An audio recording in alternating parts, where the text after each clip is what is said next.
Hello, welcome to the Comic Book Commentary. I'm Bo Leidig, and this week starts off a brand new month, which, if you're new to the channel, means that it's time to continue our ongoing retrospective look at Spawn. Most specifically this month, that means Spawn number 25. So let's zoom in and take a closer look. First published in October of 1994, those of you with a very keen eye may have noticed that this cover was not drawn by Todd McFarlane, nor was it drawn by Greg Capullo. In fact, this cover was drawn by one Mark Silvestri. And that's because this was taking place at a time in which the image creators were all swapping off with each other for like one issue of their books. So in this case, we saw Silvestri and his team take over the illustration and coloring and inking duties for Spawn, and Todd and his team swapped off and did that for Cyberforce number 8.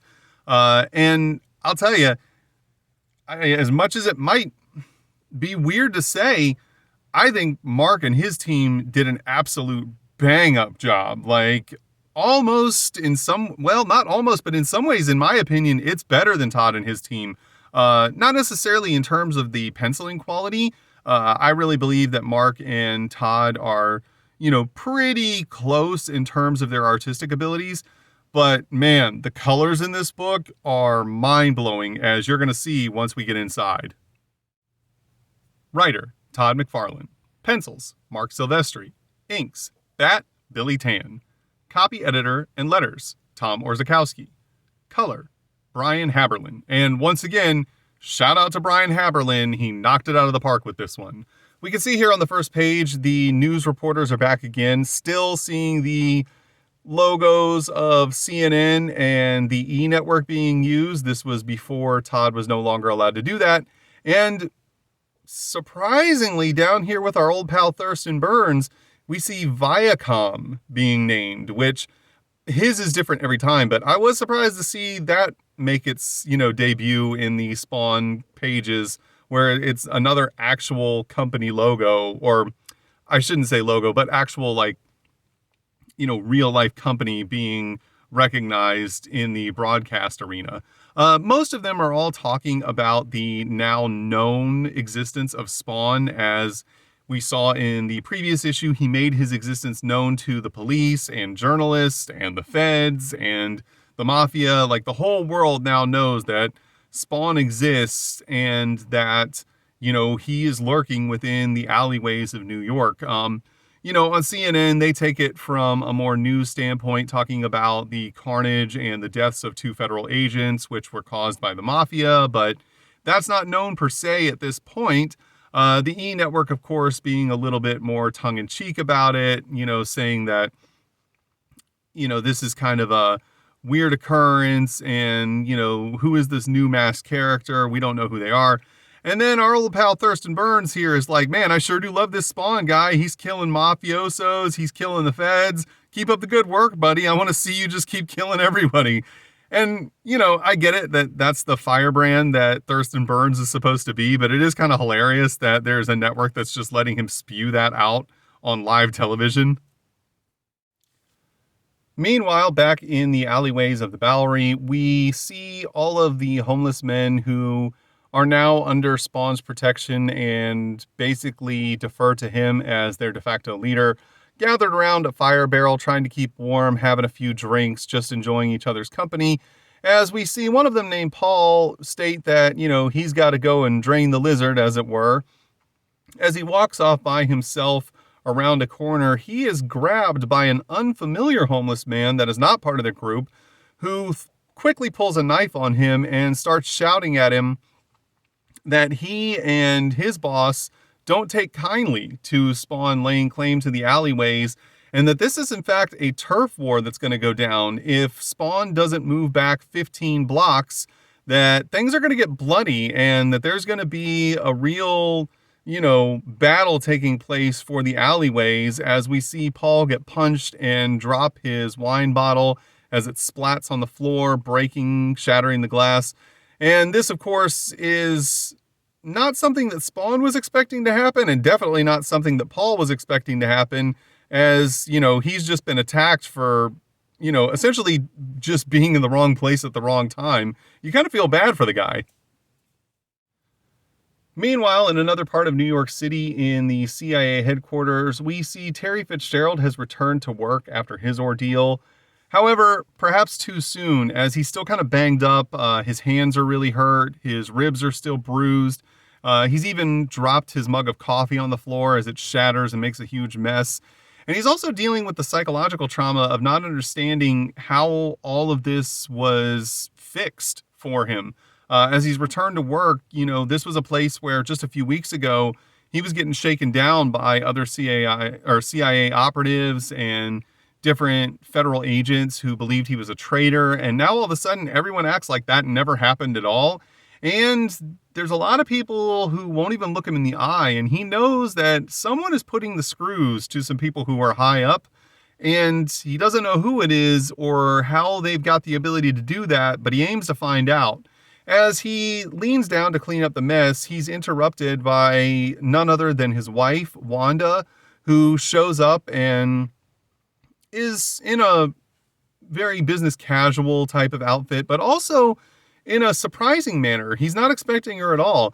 And she states it's because she wants to know about his job and start over, and she wants to be part of his work life, to which Terry is a little bit surprised by, as initially, when they first got married, Wanda had stated very clearly that she wanted to remain outside of his work life and have nothing to do with it after what happened to her previous husband, Al Simmons, who of course is now Spawn, and his death. She believed that, by turning a blind eye to all of it and keeping it out of her mind, that she could somehow shield herself from any potential heartache that might come with being involved with someone else who was part of the CIA. However, the recent events that we saw take place have changed her mind on that, and now she believes that it'll be better if she takes a more proactive role and is more vigilant about the things that are going on with Terry and his work. And she states that it's time that they face this as more of a team of equals than they did before, to which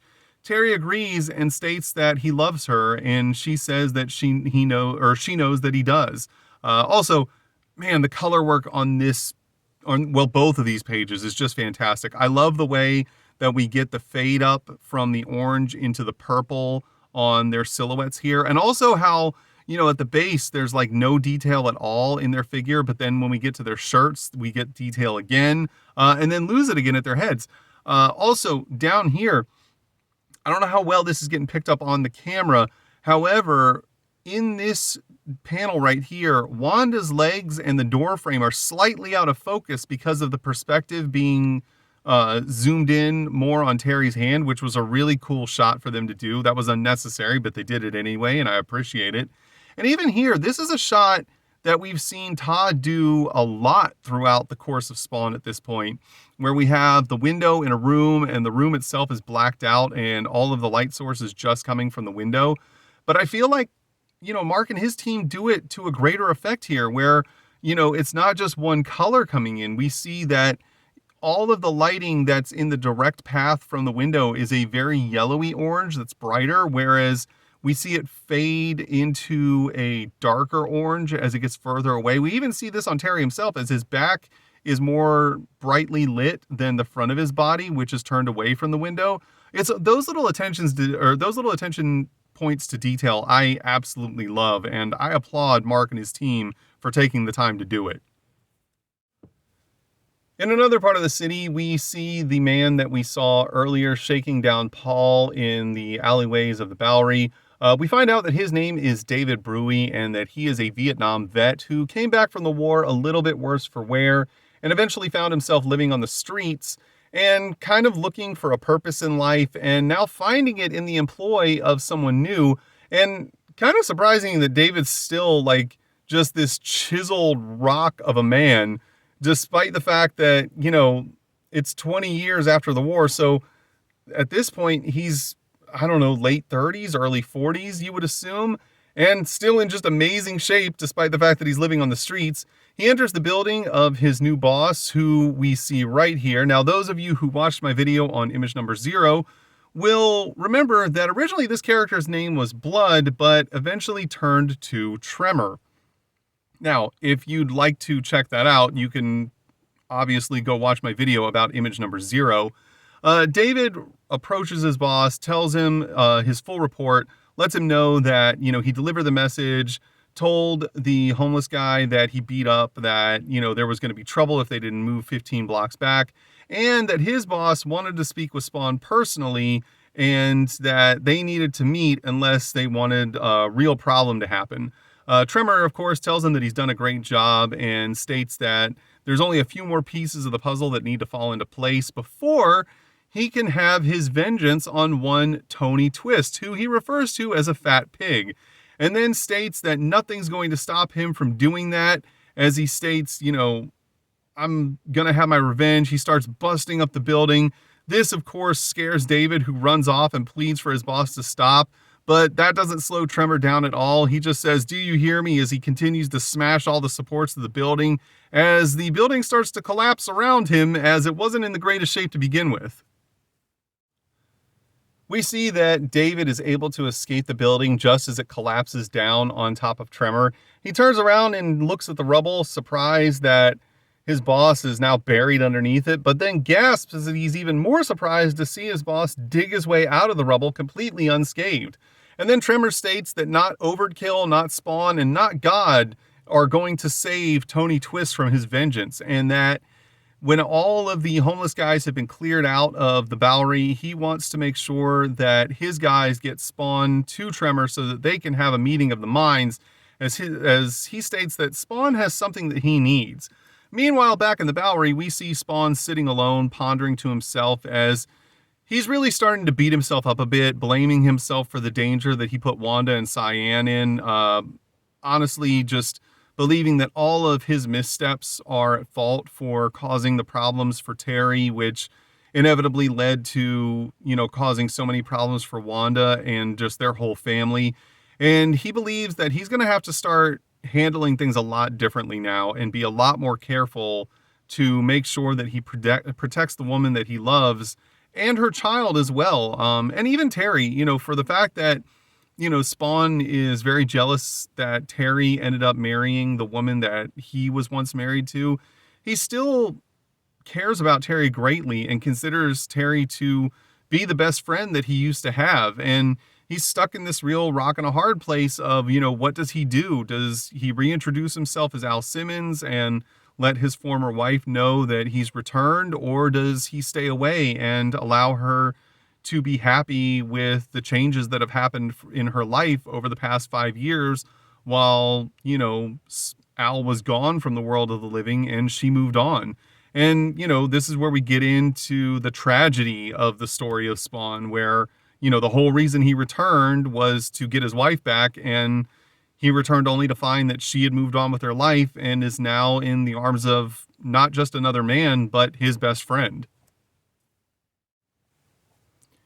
We then see Spawn say to himself that he was a fool in thinking that, he could get away with doing the things that he was doing in the way that he was doing them and not have to face any repercussions, or that any of the people around him would not have to face any of the repercussions. However, it's at this point that he's interrupted by Paul, as Paul runs forward stating, "Al, I need your help." However, Spawn's like, I don't have to deal with this right now. It's time you guys learned how to solve your own problems. Paul starts to protest, but then Al says, "No, you guys have all become lazy. And, I don't have the answers for every single problem that you have. And at this point, you've got to learn to stand on your own 2 feet and stop depending on me to solve all of your problems for you." However, it's at this point that Paul points out to him, we were just trying to live our lives, and it's because of you that all these things are happening. However, Spawn doesn't want to hear it, as he sulks off into the darkness and, tells him that whoever is after him this time, tell them that he's not interested, as Paul just kind of stands in the shadows defeated, saying, "But Al," and, Paul's got a real point. None of the bad things that are happening around the alleyways started until Spawn showed up. And ever since he's been there, now they've got to deal with demons and angels and cyborg assassins and federal agents and the police and the mafia. And, these are all messes that Spawn created, and now he's blaming the men for, not being able to handle stuff that he's brought upon them.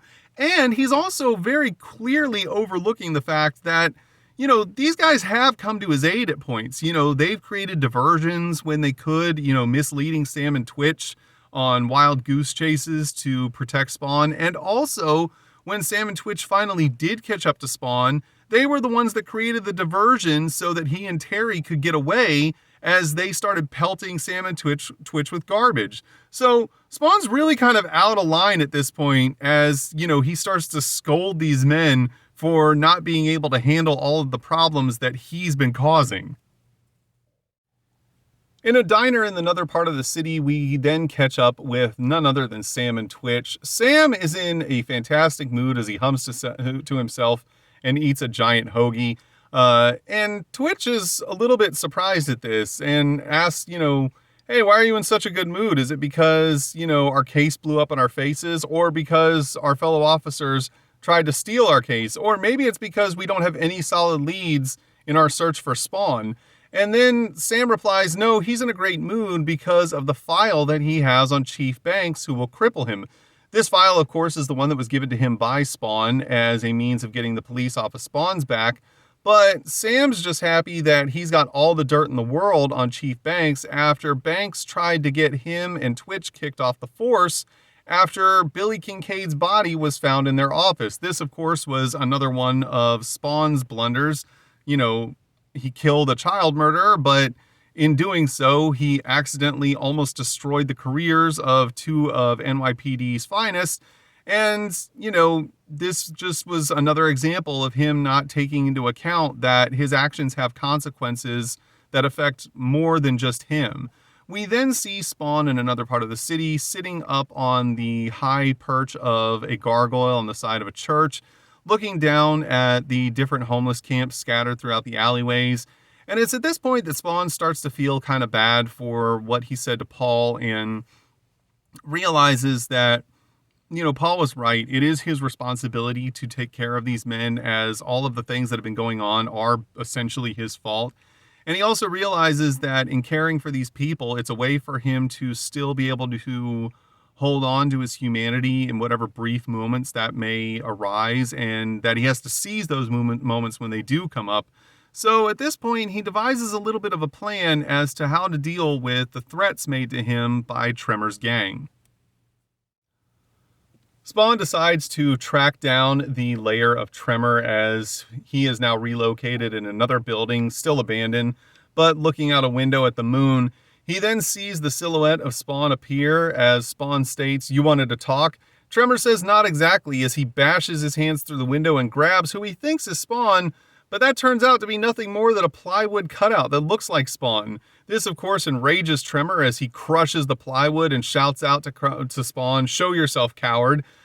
I really love the idea that this plywood cutout was used as a distraction.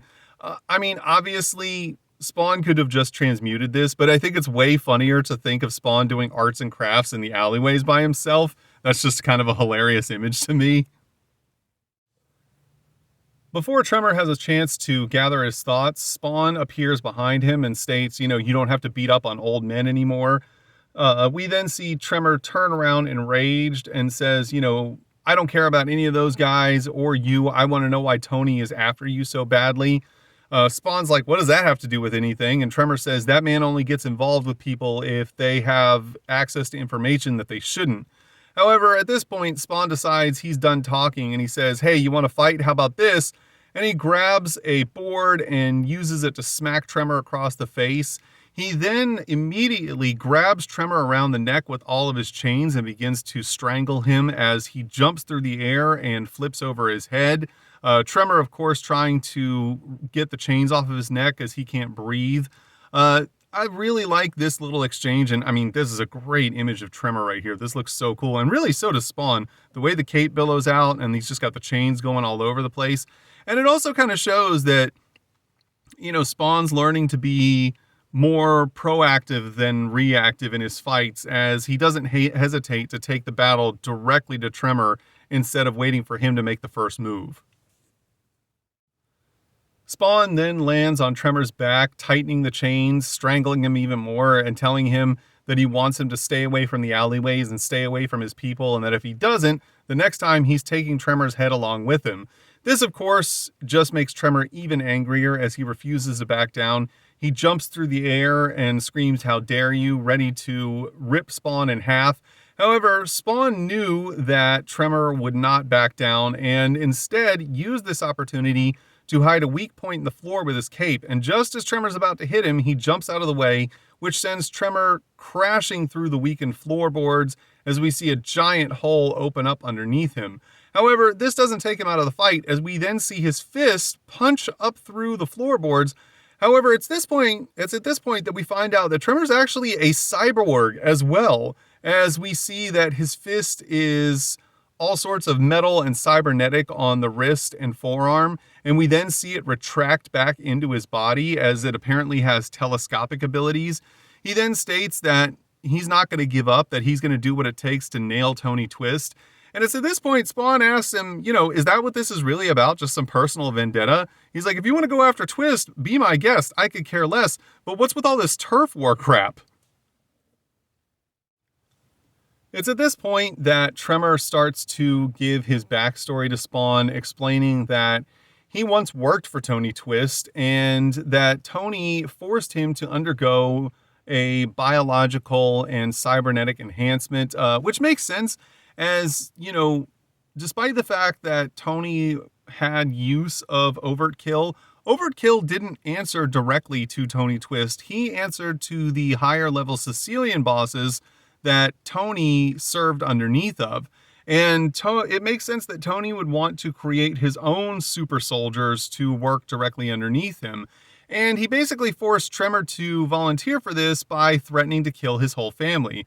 However, the experimentation didn't go as planned, as either the cybernetics or the biological agents or the chemicals that they were pumping him full of didn't react quite right and mutated him into the being that we see now. He was able to escape the facility that he was being experimented on in. However, after doing this, he wasn't able to make it back home in time before Tony went to the trouble of killing his entire family. So now he's made it his personal mission to end Tony Twist and take everything from him. Spawn takes pity on Tremor at this point, and also probably sees this as a good way to keep a distraction for Tony and keep Tony preoccupied with other things so that he's not worried about Spawn or anything that is going on in the alleyways. And he tells Tremor to give him an hour and he'll be back with something he might need. Tremor states, "Why should I trust you?" And Spawn tells him, "Because you don't have a choice." About an hour later, Spawn reappears in Tremor's lair, and Tremor is shocked and says, "How did you sneak up on me without making a sound?" And Spawn just says, "It's not important." Spawn then holds out a manila envelope and states that you'll find these pretty useful in taking down Twist. Tremor asks, where did you get these? And Spawn explains these are the files that he took from Tony's accountant, and that they should contain every single bit of information that Tremor could ever want in terms of being able to really put the screws to Tony Twist. Tremor states, that this is fantastic. He thanks Spawn and tells him that he's going to let him know how all of this plays out later on. Spawn says he'll be around, but then after Tremor leaves, Spawn starts to wonder if he's made the right decision, not knowing if he can trust Tremor, and also, even if he can, this could once again have unforeseen consequences that Spawn can't plan for, and he may have just set something in motion that could end up being pretty bad for him and the people around him as we reach the end of the story in this book. On the next page, we once again get the reader guide explaining the whole mishap with issues, 20 and 21 getting printed in the wrong order, and that, you already have issues 1 through 19 plus issues 21 through 24. You just bought 25, and yet 20 ships next week, and blah, blah, blah, and explains how all this is going to work, 3 issues in 3 weeks. And if you've watched my previous videos, I went into detail about exactly what Todd's explanation for the mishap was. Whether you believe it or not, I don't know, but it seems like he thought that was what the logical course of action was. And here in the future, it really doesn't matter because you can just read everything in order as it is. But, all of this happened once again because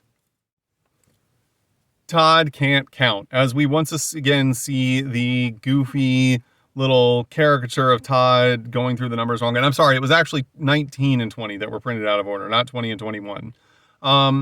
We see then Spawn hanging over his shoulder. We've seen this in a couple other issues. It's still a funny little picture that he put in and, is at least willing to own up and make fun of himself in this scenario and take the blame instead of trying to pass it off on anyone else. We then, of course, get Image info. This, of course, is just the goings-on of Image Comics talking about upcoming issues. We've seen it a million times, so there's no point in dwelling on it. We then get an advertisement for the first wave of Todd toys, which we know in the future becomes McFarlane toys, but we see the original Spawn action figure along with the Bendy Violator and the very first Medieval Spawn action figure. Obviously, these toys were quite a bit different back then. They kind of are reminiscent of the Toy Biz X-Men figures, in my opinion. Maybe a little bit more posable in some ways, but they have that same kind of feel where Todd was focusing on more playability than he was, detail. And then he got hyper-focused on detail with complete lack of playability. And now he's kind of somewhere in the middle, all over the place. But, to his credit, McFarlane Toys still exists, and he's still making money with it. We then see an advertisement for Wizard number 40, the Halloween Havoc edition. And I don't know if they came up with this first or if WCW came up with the Halloween Havoc moniker first. I have to imagine that somebody got a cease and desist somewhere, and I'm pretty sure it was Wizard, but who knows? Maybe they just changed it of their own volition. We then reach the spawning grounds where different readers submit their letters to be answered by Todd McFarlane. One of them that I found pretty interesting was one of the readers brings up the whole disappearing nose thing that I've brought up multiple times throughout these videos. And Todd plays it off in, part of it is artistic license, but the other part of it is that throughout all of these books, Spawn's body is slowly rotting as it is decaying around his bones and whatnot. And it is supposed to show that, there is a slow decay happening throughout the comics. But there have been times where it disappeared and then reappeared. So it is probably him just making mistakes as he's drawing, honestly, in terms of the continuity. And then that same letter, the fan asks if Jason Wynn and Lynch know each other. Lynch, of course, being a high-level government operative with the CIA in the Wildstorm universe. Now, Todd doesn't give the greatest answer in that he just kind of says, well, I don't know. But this brings up the problem I pointed out, that if Jason Wynn is as high up in the CIA and the United States government as the Spawn storyline would have you believe, then there's really no way he would not be aware of the characters that are doing all of the Black Ops government work in the Wildstorm universe. But there's really no crossover that's happening there. And it kind of just shows one of the shortcomings that was going on with the the shared Image universe that never really worked quite right, because you had all these different writers and artists kind of taking their own stories in their own directions and only just sort of working together from time to time. And without one, overseeing editor to make sure that everything kind of works together and makes sense, it's never going to. And, this is a perfect example where, everything that's going on with Lynch and Craven and all the stuff of Gen 13 and Wildcats and Stormwatch, this should all be things that are at least spoken about to some degree by Wynn or other members of the CIA, like even Terry, and they're never brought up. And I feel like they kind of should be, at least from Wynn, considering he's supposed to be like, at the point where he's at the same level as like the Joint Chiefs of Staff and, perhaps even like the Secretary of State. Like he basically is like number 3 or 4 in line after like the president and the vice president and maybe one other person. So it seems odd that he wouldn't have like any knowledge, or at least not even mention any of that stuff that's going on in the Wildstorm universe. We then get some fan art, not too much in this one, only 4 pictures, one of Shaft, one of Voodoo, one of Spawn, and one of the Max. Still really cool though that Todd was printing these things up. And then we find out that Todd and his team took over the artistic duty of Cyberforce number 8. Now, as I'm recording this video, I haven't made it that far into Cyberforce just yet, but I will eventually. And if you'd like to know more about Cyberforce, feel free to check out my Cyberforce playlist where I have the original mini-series of Cyberforce covered, and we'll eventually start getting into the ongoing series. On the final page of the book, we get an advertisement for Pit. If you'd like to know more about Pit, feel free to check out my Pit playlist. And on the reverse inside cover, we get an advertisement for Collectors Expo 94. If you were there almost 30 years ago as I'm recording this, let me know. Was it cool? Did you have fun? Was it a cool expo? Does it still exist? I'm not sure if Collectors Expo is still around. I'd have to look that up. Maybe it isn't. But either way, if you were there and have any stories you'd like to share about it, feel free to do so in the comments below. And that was Spawn number 25. Overall, I really liked this book. The artwork is fantastic. The color is so good. If you ever get a chance to thumb through this book and really like take a good close-up look at it, I suggest you do so. The color is just phenomenal. All of it just pops right off the page. It looks so good. It's just a joy to look at. And the story is pretty good as well. You know, obviously there was a pretty major storyline that just ended in issue 24 with everything that was going on with Terry and Wanda and Jason Wynn and the Mafia and the police and the CIA. And, you know, that all got wrapped up. So now Todd had to start basically a whole new arc with this issue. And I think he does a pretty good job of it, you know, introducing a new character in Tremor and, you know, taking the time to show that Spawn's starting to grow a little more and realize that, you know, he's got to try and stay one step ahead of every possible outcome and that he can't just run around all willy-nilly expecting that everything's going to work out and that no one around him is ever going to face the ramifications of his actions. You know, it's also, you know, a new chapter for Terry and Wanda in the fact that their relationship is now going to change drastically as she's decided that she doesn't want to just be left in the dark all the time and that she wants to try and support her husband in his work and be a part of his professional and personal life. So it's, you know, a lot of dynamics are changing, and I think that's a really cool way to keep the story fresh. But then again, these are just my opinions. Your opinions may vary and differ. You might think that this was a terrible direction for the story to go into, and you might also think that the artwork in this issue was awful. But if you do, that's okay, because everyone's entitled to their own opinions. If you enjoyed today's video, please feel free to like, comment, and subscribe. And thanks for stopping by. Have a great day.